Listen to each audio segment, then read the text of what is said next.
ভারত আমাদের প্রতিবেশী, তাদের সাথে আমাদের পারস্পরিক সহযোগী সম্পর্ক হবে।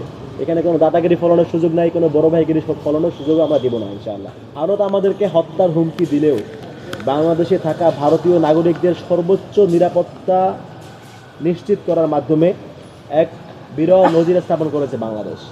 ভারত আমাদের প্রতিবেশী রাষ্ট্র। আমরা চাই আমাদের প্রতিবেশীর সঙ্গে সম্পর্ক হবে ন্যায্যতার ভিত্তিতে সহযোগিতামূলক। কোনো দালালি, কোনো তাবেদারি করার মতো সম্পর্ক আমরা মেনে নিব না। ভারত আমাদের প্রতিবেশী, তাদের সাথে আমাদের পারস্পরিক সহযোগী সম্পর্ক হবে।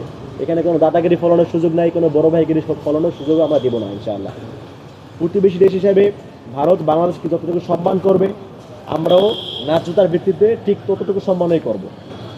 নতুন বাংলাদেশে কোনো নতজানু পররাষ্ট্রনীতি এই দেশের ছাত্র জনতা মেনে নেবে না। সাবেক দেশপ্রেমিক সেনা অফিসার এবং জুলাই যোদ্ধা সহ দেশের নাগরিকদেরকে ভারত সরকার যে চরমপন্থী গোষ্ঠী বলে যে মন্তব্য করেছে, তার প্রতিবাদে আগামী 19শে ডিসেম্বর শুক্রবার চট্টগ্রাম, বরিশাল, সিলেট এই 3 বিভাগে প্রতিবাদ মিছিল করবে জুলাই একুশে। আমাদের এই সাবেক দেশপ্রেমিক সেনা অফিসার এবং আমাদের জুলাই একের সংগঠকদেরকে ভারত যে আমাদেরকে কট্টরপন্থী বলে ট্যাগ দিয়েছে, সেই ট্যাগ দেওয়ার প্রতিবাদে আমরা আগামী 19শে ডিসেম্বর শুক্রবারে চট্টগ্রাম, বরিশাল এবং সিলেট এই 3 বিভাগে জুলাই একের পক্ষ থেকে প্রতিবাদ মিছিল করব।